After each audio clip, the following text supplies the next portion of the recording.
Hey, what's up everybody? I'm Jesse, you're watching JL's Comics, and today we're talking about Captain Marvel.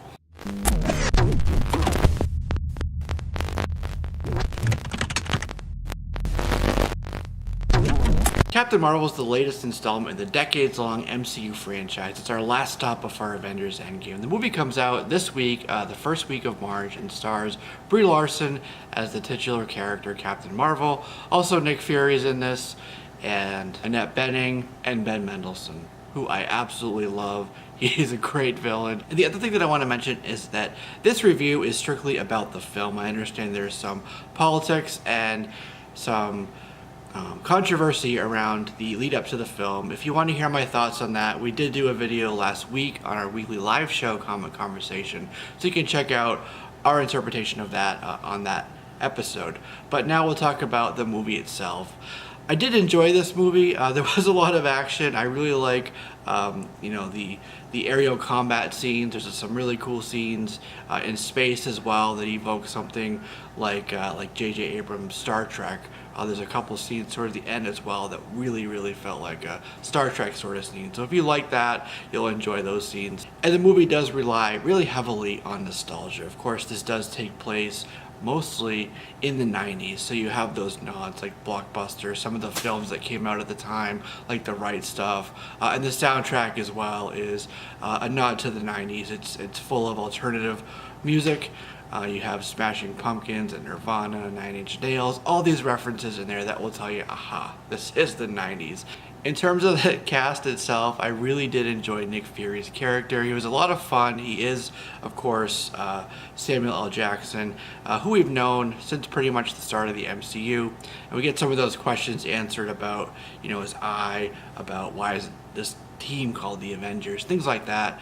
However, his character, while it was great, felt a little out of place as Nick Fury. Perhaps it's a proto Nick Fury that we don't quite know yet. He's gotten to his serious self yet. So yes, it was Sam Jackson. Yes, it's Nick Fury, but this is a different kind of Nick Fury. And you've heard this before, but the cat as well. It steals some scenes. It's the Flurkin. This is kind of like a buddy cop sort of movie with Captain Marvel and Nick Fury, but then you have this cat too. This cat is actually a Flurkin, and it's a pretty adorable cat, I have to say. It definitely steals some of the scenes there. It's a cool cat, and it holds some secrets itself. I'll leave it at that. In terms of Brie Larson, she does have some funny moments, some quips, and some snarkiness, and some hair flips and stuff that give her this little bit of kind of sass and this attitude. She's a fighter pilot after all, so she has a little bit of edginess with her fun. But I felt like her character didn't have much of a developmental arc throughout this. She was kind of the same throughout, and some of those scenes where I feel like she could have really had a lot more emotion, she didn't, just kind of fell flat. And then some of the other scenes where it felt like some of the jokes were sort of added in. They were a little forced, not really natural, kind of taking them out of their element. In fact, a couple of the scenes, some of them when they were at the Rambos, they really felt like scenes that were shot after the fact. And that's one of the scenes that I wanted to mention for the pacing of the movie. It was a little uneven. It was some fast-paced scenes, and then we jump right into some of the slower stuff. Felt kind of uneven for me. Would have liked more action in this. But what we did get was pretty cool. And this is a movie about, of course, Captain Marvel, but it's not your typical origin story where you have somebody who's just a regular person and they find some powers and they have to kind of grow into them. She already has her powers, but she doesn't know who she is. You have the Kree and the Skrulls, these two warring races of aliens, and kind of her as well as Earth, it gets caught up in the middle of this, and she has to kind of find out who she is. That's all I'll say about that because it is a non-spoiler review. And then in terms of the MCU as a whole, this movie is obviously, as I said at the beginning, our last stop before Avengers Endgame. There are some nods to the MCU as a whole and that bigger story.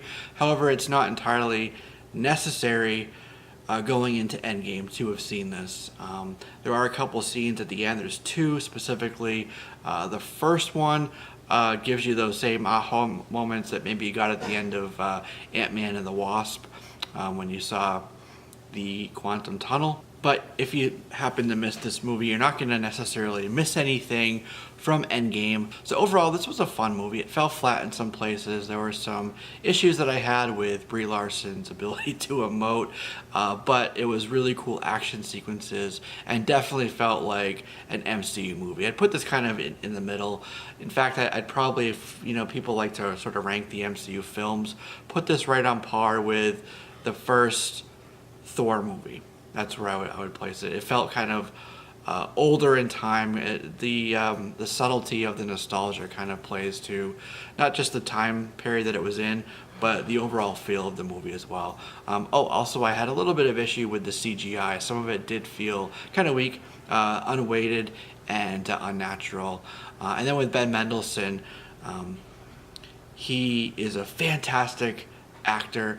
But I think that he had a little bit of trouble kind of getting through the mask that he was wearing. I believe was practical effects. So he did the best he could with it, which was a good job. But he was kind of weighted down by. And we gotta rate the movie, don't we? I'm gonna give this movie a 7.5 out of 10. But now it's your turn. Once you see the movie, definitely let me know down in the comments below. If it's your first time here, hit the like button if you like content like this, and subscribe as well. We do upload weekly comic book and superhero content, so I'd love to have you here as part of the ever-growing JLS Comics family. That'll do it for this review. I'll see you in the next video.